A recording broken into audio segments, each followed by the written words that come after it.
tardes, bienvenidos a este programa, este ciclo que hemos titulado Els camins dels catalans a la historia.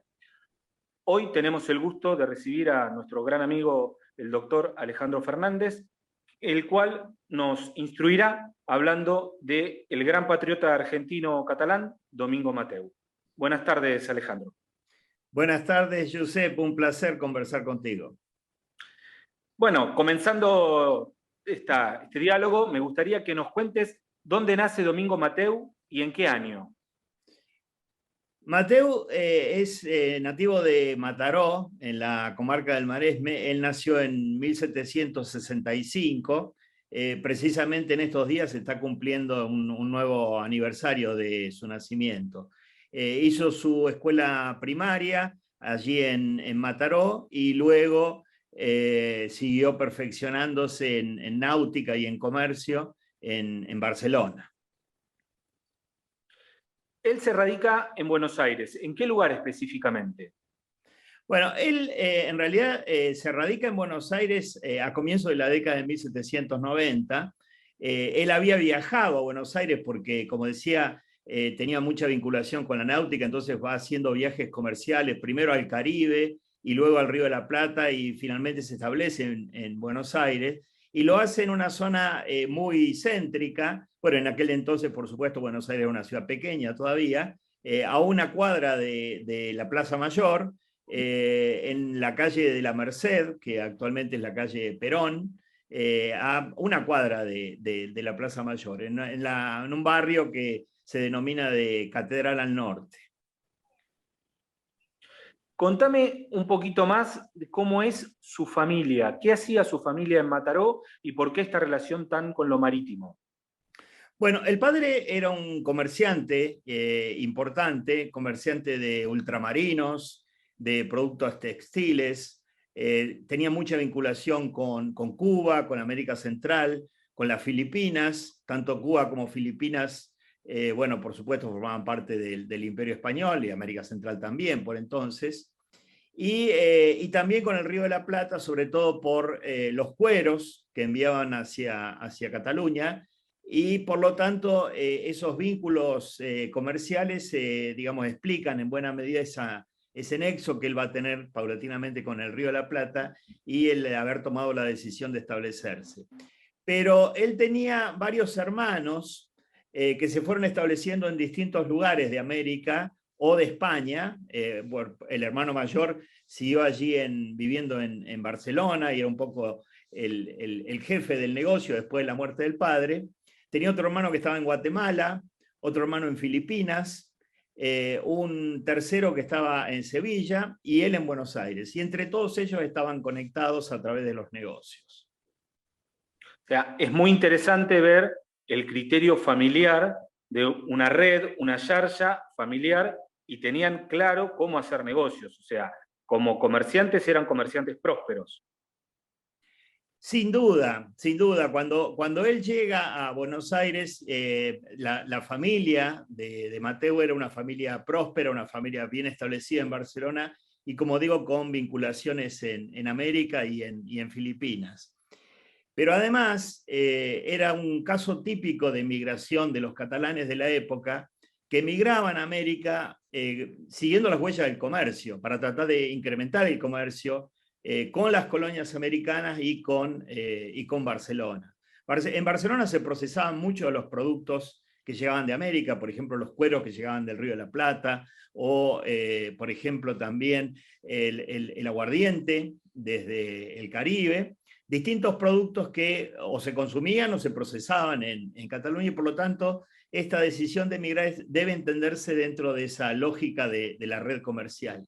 Además de este vínculo con los parientes, Mateu, una vez que se establece en Buenos Aires, tiene también corresponsales en el interior de lo que era entonces el Virreinato del Río de la Plata, por ejemplo en Córdoba, en Potosí, en Salta. Tenía distintos corresponsales que a veces no eran parientes de él, pero que eran catalanes. O sea, me parece interesante poder empezar a pensar esta red, esta yarya, esta organización que era bastante seria en lo comercial y que también debería ser bastante seria en lo ideológico. No era solamente venir a hacer negocios. también había una ideología que los podía estar uniendo. A ver, una ideología en términos generales, yo creo que era una ideología que apuntaba a la libertad comercial, a la libertad de hacer negocios, de progreso, de vinculación con América. Después, dentro de eso, había distintas posiciones. Digamos, no todos los catalanes que estaban en estas redes compartían el mismo tipo de ideas políticas. Había quienes con el tiempo se van a hacer republicanos, por ejemplo, otros van a seguir muy vinculados a la monarquía. Algunos de ellos, incluso después del proceso revolucionario en el Río de la Plata, se van a volver a España porque no estaban de acuerdo con lo que estaba ocurriendo. Pero en el caso de Mateu es clara la adhesión, la participación que él tiene en los sucesos de la revolución desde el comienzo, y el hecho de que a lo largo de su vida, bueno, fue perdiendo buena parte de su fortuna debido precisamente a esa cuestión ideológica, a esa adhesión a los principios de la revolución. ¿Vos creés que tuvo alguna formación más filosófica y teórica desde lo ideológico? ¿De ese dato lo tenés? A ver, él, lo que podemos determinar, él no era una persona que tuviera una formación teórica muy avanzada. La formación de Mateu esencialmente había sido práctica en la náutica, en el comercio, en la contabilidad, etc. Yo creo que fundamentalmente es la vinculación que él tiene, la vinculación práctica que él tiene con otros grupos en Buenos Aires. Por ejemplo, él participa en el consulado de Buenos Aires durante la etapa del virreinato, el Real Consulado, que era una institución muy importante, porque era una institución que estaba pensada no solamente como un tribunal mercantil, que cumplía esa función, sino también como un organismo destinado al fomento de la actividad económica. Y en el consulado él se va a vincular, Mateu va a ser vocal del consulado durante varios años, se va a vincular con algunos de los patriotas criollos, de los primeros, incluso los primeros economistas del Río de la Plata, como por ejemplo Manuel Belgrano, que era el secretario del consulado, va a tener una relación muy directa con Mateu, y eso sin duda va a contribuir a su formación. Pero en términos generales podríamos decir que su ideología era de liberalismo económico, fisiocrática, como se llamaba en la época, es decir, una ideología de permitir el desarrollo de la actividad económica, romper con el monopolio que tenía España en el comercio con América y permitir que las entonces colonias tuvieran una posibilidad de apertura comercial de la que no disponían dentro del imperio. Quisiera recalcar una cosa. Cuando hablas del tema de liberal económico, estamos hablando en un acercamiento más al liberalismo propio de la Revolución Francesa, ¿no? Sí, sí, sin duda. Eso también yo creo que Mateu lo va a ir forjando con el tiempo, y no solamente va a influir la experiencia de él en el Río de la Plata, sino el hecho de que él siguiera en contacto con Barcelona, porque los hermanos de él que quedaron en Barcelona, y particularmente el hermano mayor, que se llamaba Miguel, el hermano mayor de Domingo Mateu, que siguió viviendo, como decía, siguió viviendo y a cargo de la casa y del solar paterno allí en Barcelona, va a participar en la guerra de independencia contra los franceses, contra las tropas napoleónicas, Miguel Mateu, y luego de expulsados los franceses, luego de la caída de Napoleón, cuando Fernando VII es reinstalado en España como rey, va a iniciar una persecución contra algunos de los elementos liberales, particularmente en Cataluña, que habían participado en la guerra contra los franceses, pero que no estaban de acuerdo con el absolutismo, con la idea de reimplantar el absolutismo a través de la figura de Fernando VII, sino que eran defensores de la llamada Constitución Liberal de Cádiz de 1812. Esto le va a costar no solamente la libertad a Miguel, sino la vida, porque Miguel Mateu fue ejecutado como parte de la represión absolutista de Fernando VII contra estos patriotas que habían luchado en la guerra de independencia. Te vuelvo al Río de la Plata. Mateu fue personaje también importante en las invasiones inglesas, ¿es así? Exactamente. Mateu en las invasiones inglesas tuvo el grado de teniente, era el segundo en importancia en cuanto al grado, del llamado Batallón de los Voluntarios Urbanos de Cataluña, más conocidos como Minyons catalans. Él era el segundo de una de las compañías de estos Minyons, siendo el primero otro comerciante que va a participar después de la Revolución de Mayo y va a integrar la primera Junta de Gobierno Patria en Buenos Aires, que era Juan Larrea. Larrea va a tener el cargo de capitán allí en este batallón y en esta compañía, y Mateu va a ser su segundo como teniente. Ellos van a participar sobre todo en la segunda invasión inglesa. En la primera todavía no estaba formado este regimiento de los Miñones, se va a formar luego de la primera, y van a participar en la defensa de la ciudad contra los ingleses en la segunda invasión.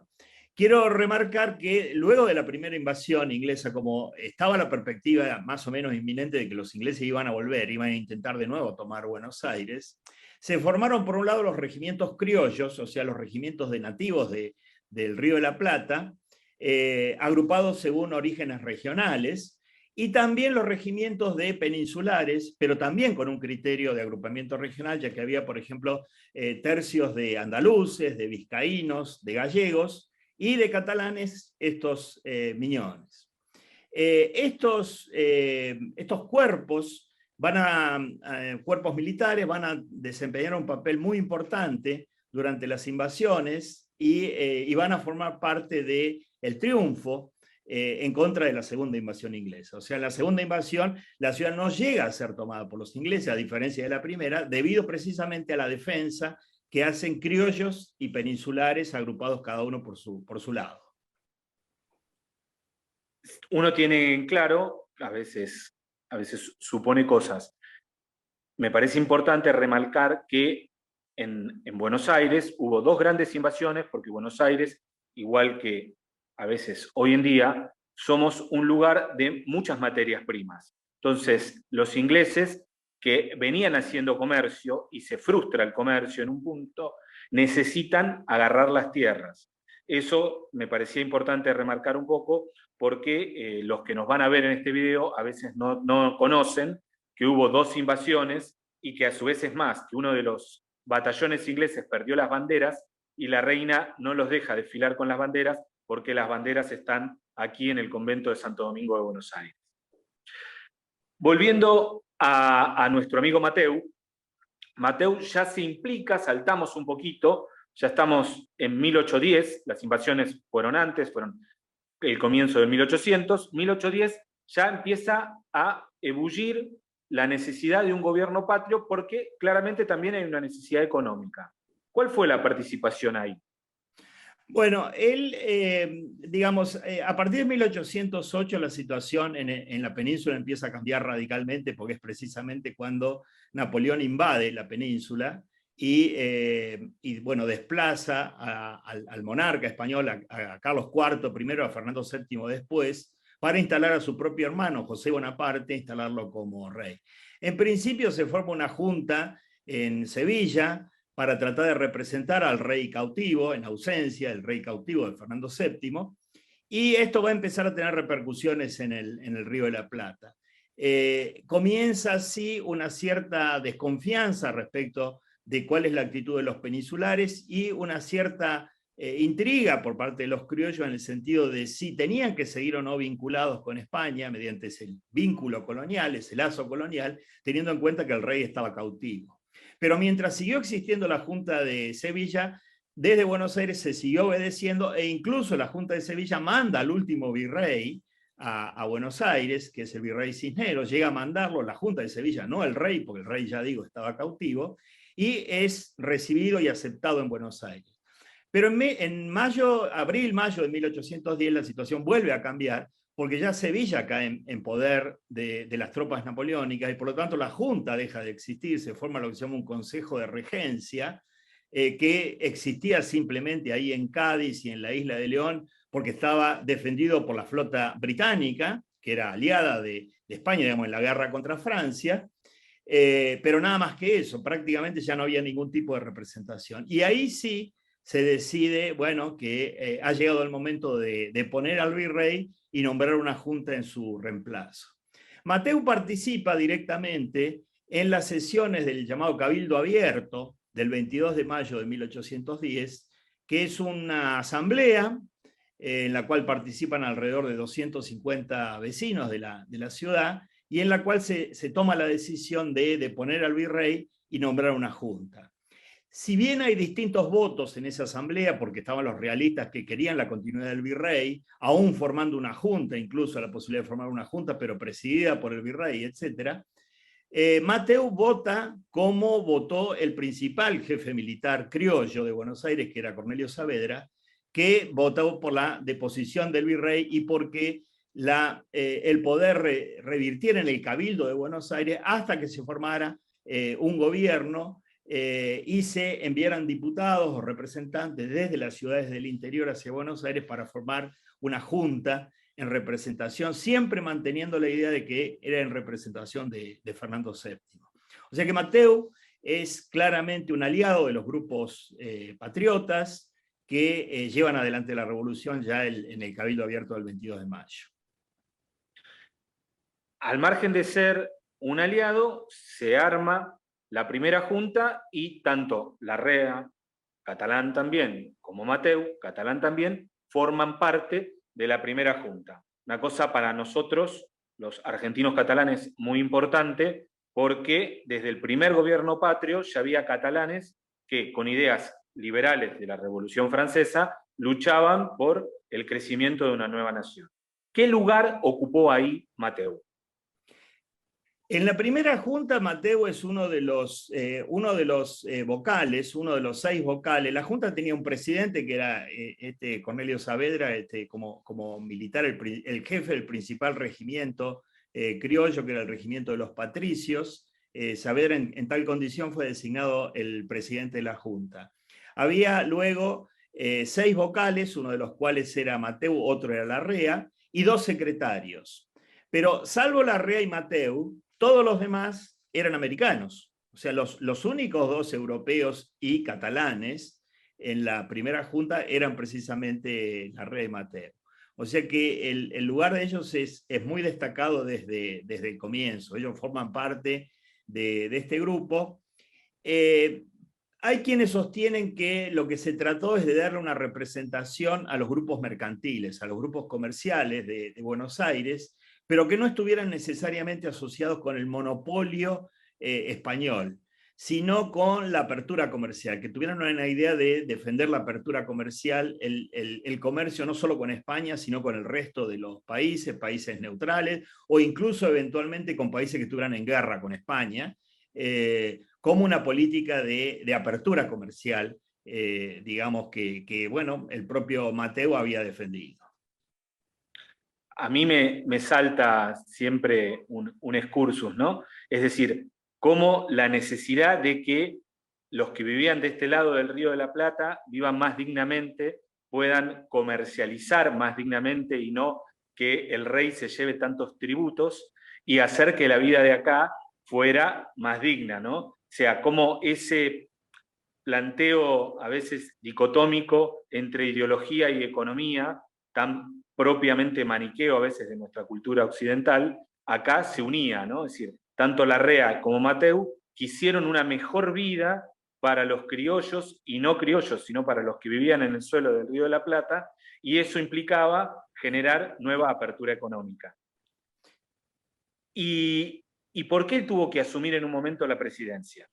Bueno, tanto Larrea como Mateu tuvieron un rol muy importante, no solamente como vocales de la Junta, sino como financistas de las campañas militares que de inmediato empezó a organizar la Junta, porque enviaron un ejército al Paraguay, enviaron otro ejército al Alto Perú, o sea, la actual Bolivia, para tratar de consolidar paulatinamente la revolución en el interior, otro ejército a la banda oriental, hacia Montevideo, y todo eso implicaba, ese proceso de movilización militar, implicaba unos gastos enormes, muy grandes, y tanto Larrea como Mateu participan directamente, ponen parte de su patrimonio en juego para financiar esto, y también su prestigio comercial, porque a través de ellos, por la garantía que ofrecen, van obteniendo también créditos como para financiar a estos ejércitos. Conservamos, por ejemplo, cartas de Mateu a sus corresponsales del interior, por ejemplo, el corresponsal en Potosí, en la actual Bolivia, que era otro catalán, que se llamaba Castelló,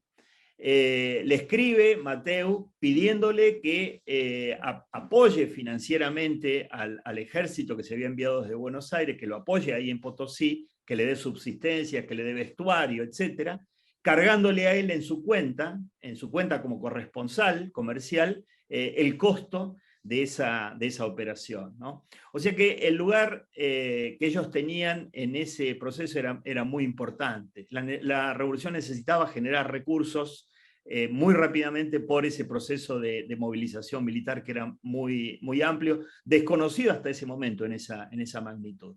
Ahora bien, la expedición que se envió al Alto Perú empieza con una serie de pequeños triunfos militares, pero termina en un gran desastre, que es el llamado desastre de Huaki, en 1811, una batalla prácticamente en el límite actual entre Bolivia y Perú. Hasta ahí había llegado el ejército, y es destrozado por un ejército realista. Como consecuencia, el presidente de la Junta, cuando llega a Buenos Aires la noticia de ese desastre, la Junta resuelve enviar a su presidente, que era Saavedra, que era militar, para reorganizar ese ejército que estaba allí en desbandada prácticamente en el Alto Perú, e investigar qué había sucedido, porque no se esperaba de ninguna manera un desastre como ese. Y entonces en esas circunstancias, yéndose Saavedra hacia el norte, quedó Mateu como presidente provisorio de la Junta durante unos meses, prácticamente hasta el final de la existencia de la Junta, porque ya en septiembre de 1811 fue reemplazado por otro poder ejecutivo que se llamaba el Triunvirato. Pero fueron los últimos meses de la llamada Junta Grande, pues ya tenía diputados del interior también, en que Mateu es el presidente. Es el único caso, digamos, que tenemos en la Argentina de un presidente, la máxima autoridad, a partir de 1810, que no fuera nacido en América, no fuera nacido en el Río de la Plata.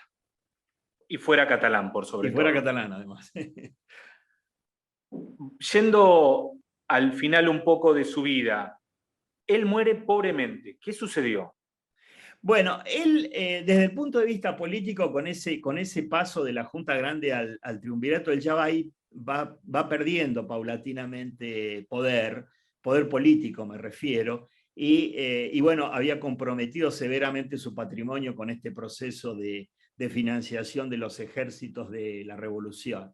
Después de eso, precisamente por esa razón, por el genio financiero, su capacidad financiera, su capacidad de organización de la logística de los ejércitos, a él lo nombran como director de una fábrica, una pequeña fábrica de armamento que había creado la revolución, porque también necesitaba eso, fabricar armamentos, y posteriormente también de vestuario. Mateu se ocupó durante varios años de eso, pero ya no en una función política directiva como había sido durante la Junta. Eso aproximadamente hasta 1817. En 1817, estando ya muy, muy empobrecido, él abandona la actividad política y vuelve a tratar de reinsertarse en la actividad comercial, lo cual no era fácil, no solamente por lo que había perdido, sino por el hecho de que para un peninsular, aun cuando él había participado en una posición tan importante en la revolución, para un peninsular reinsertarse en la actividad comercial después de la revolución no era una tarea sencilla. El panorama comercial había cambiado mucho en poco tiempo. La presencia, por ejemplo, de comerciantes británicos en Buenos Aires era mucho más destacada ya para 1800, británicos, también norteamericanos, por ejemplo, franceses, mucho más destacada a partir de la revolución. Por lo tanto, tenían mucha más competencia que antes y además, ya digo, habían perdido buena parte del patrimonio. Él vivió hasta 1831, pero en una situación tuvo muchos hijos también. Él se casó tarde, se casó siendo ya bastante mayor, y bueno, tuvo varios hijos y, digamos, fue sobreviviendo a lo largo de la década de 1820, vinculado con el comercio, pero de ninguna manera en la escala de ese comercio previo al de la revolución. Toda esa red comercial de la cual él participaba, de la cual era una parte tan importante antes de 1810, por supuesto, había desaparecido, porque ya no era posible comerciar. Imaginemos que el Río de la Plata ni siquiera tenía relaciones oficiales con España. España no había reconocido de ninguna manera la revolución. recién lo va a reconocer en la década de 1860, la independencia del Río de la Plata, de manera que no era posible realizar el comercio con España, y también el comercio con el resto de América era mucho más complicado, en algunos casos que antes de 1810, siempre, digamos, partiendo de la base que eran peninsulares, ¿no? Que se trataba de comerciantes peninsulares y que, por lo tanto, habían perdido lugar frente a la situación de privilegiada de la cual gozaban hasta 1810. A ver, Alejandro, llegamos a la conclusión del tiempo. Dará para otra charla, espero que otro día podamos hablar de otros catalanes o de los Miñons, pero creo que por lo menos haberle dedicado un tiempo a un patriota catalán, a un libre comerciante y libre pensador como Mateu, valía la pena en este primer encuentro. Te agradezco mucho a vos y te agradezco tu disponibilidad como siempre. Bueno, ha sido un placer, Josep, les agradezco a ustedes, un gusto. Bueno, les agradezco por habernos escuchado. Los esperamos en un próximo capítulo de este ciclo. Gracias.